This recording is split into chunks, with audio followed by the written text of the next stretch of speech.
5월 17일 수요일입니다. 시편 25편 내가 종일 주를 기다리나이다 라는 주제로 말씀을 나누겠습니다. 먼저 기도로 시작하십시오. 성경을 1회 3읽기 바랍니다. 꾸준한 영성을 여는 당신의 생을 변화시킵니다. 첫 번째, 시편 25편 해설 1. 탄식시 시편 25편은 탄식시입니다. 탄식시는 시편에 가장 많이 나오는 시편 유형입니다. 자신이 당하는 수치와 고통을 없애주시고 원수들이 망하기를 간구합니다. 2절입니다. 나의 하나님이여 내가 주께 의지하였사오니 나를 부끄럽지 않게 하시고 나의 원수들이 나를 이겨 개가를 부르지 못하게 하소서.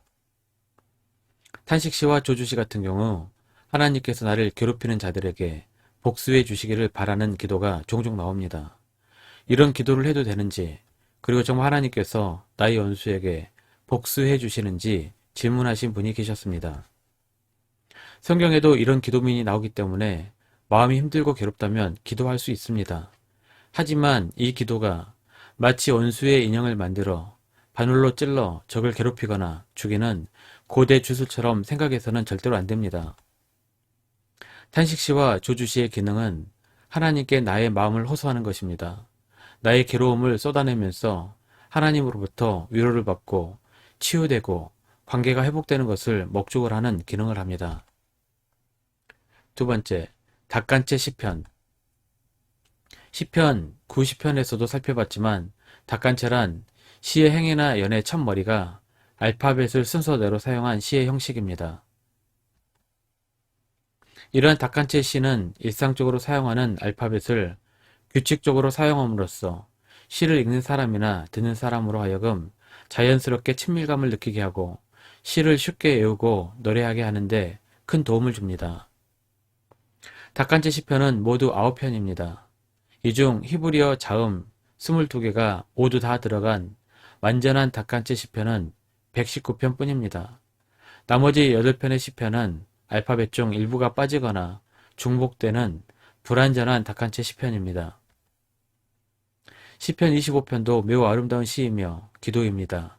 어렵지 않으니 여러 차례 읽어 자신의 기도의 언어로 습득하시기를 바랍니다.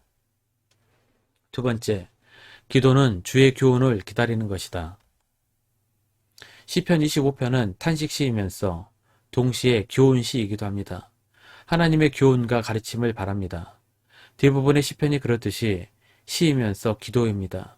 시편을 통해 우리가 배우는 기도의 기능은 하나님의 교훈입니다. 4절입니다. 여호와여 주의 도를 내게 보이시고 주의 길을 내게 가르치소서. 기도는 기도자와 하나님과의 영적 대화입니다. 대화란 서로 말을 주고받는 것을 말합니다.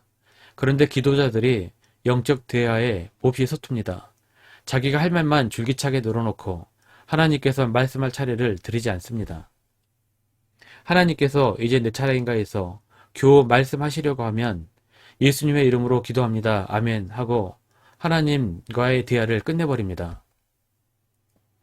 하나님의 말씀을 들으려고도 하지 않고 하나님께서 기도자에게 교훈하실 것을 듣지도 않은 채 혼자서 막무가내로 대화를 중지시켜버립니다. 그리고는 충분히 기도했다고 만족합니다. 기도가 무엇인지 모르기 때문에 저지르는 실수입니다. 우리는 시편의 기도문을 통해 기도를 제대로 배워야 합니다. 하나님께서 말씀하실 차례도 드려야 하고 주께서 주시는 교훈의 말씀도 인내를 가지고 들어야 합니다. 5절입니다. 주의 진리로 나를 지도하시고 교훈하소서. 주는 내 구원의 하나님이시니 내가 종일 주를 기다리나이다.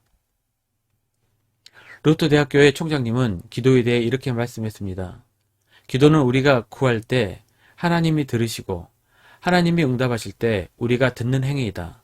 그러므로 기도는 하나님과의 커뮤니케이션으로서 일방적인 외침이나 독백이 아니라 대화이며 기도는 살아계시고 말씀하시고 들으시는 인격적인 하나님과 우리의 영혼이 나누는 대화이다. 보통의 기도자들은 일방적으로 혼자서만 말을 하고 기도했다고 착각합니다. 하지만 인격적인 기도는 서로 대화하는 기도입니다. 특히 멘토에게 가르침을 받듯이 하나님의 교훈에 귀 기울여야 합니다. 8절 9절입니다.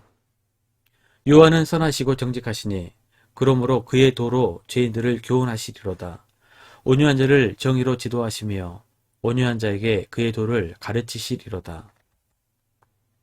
절대 성급할 필요가 없습니다. 다윗처럼 종일 주를 기다리는 기도자가 되시기를 바랍니다.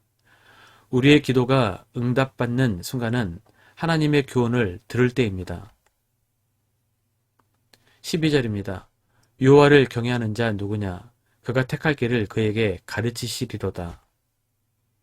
하나님의 교훈을 기다리면 하나님께서 택할 길을 가르쳐 주실 것입니다. 기도하면서 조급할 필요가 없습니다. 기도는 우리의 필요를 채우는 것이기도 합니다. 하지만 영적 기도란 우리에게 보이신 하나님의 뜻, 하나님의 언약을 깨닫고 책임감 있게 그 길로 걸어가게 하는 것입니다. 14절입니다. 여호와의 친밀하심이 그를 경외하는 자들에게 있으며 그의 언약을 그들에게 보이시리로다. 기도라는 통로를 통해 하나님의 뜻을 실천한 능력도 주시는 것입니다. 그래서 주님께서는 언제든 우리가 하나님의 뜻을 깨달을 수 있도록 항상 기도하라고 하셨습니다. 데살로니가전서 5장 17절입니다. 쉬지 말고 기도하라. 누가복음 18장 1절입니다. 예수께서 그들에게 항상 기도하고 낙심하지 말아야 할 것을 비유로 말씀하여 쉬지 말고 항상 기도하라는 것은 기도와 우리의 모든 삶이 하나라는 것입니다. 삶과 기도를 분리하지 말고 매 순간 하나님의 교훈을 구하며 기도하시기를 바랍니다. 이것이 바로 항상 기도법입니다. 정말 불행한 것은 기도하는 자가 삶이 왜 저 모양이야 라는 말을 듣는 것입니다. 삶과 분리된 기도는 혼자서 떠드는 하나의 소음에 지나지 않습니다.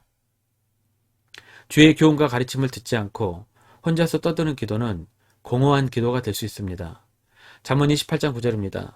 사람의 귀를 돌려 율법을 듣지 아니하면 그의 기도도 가증하니라.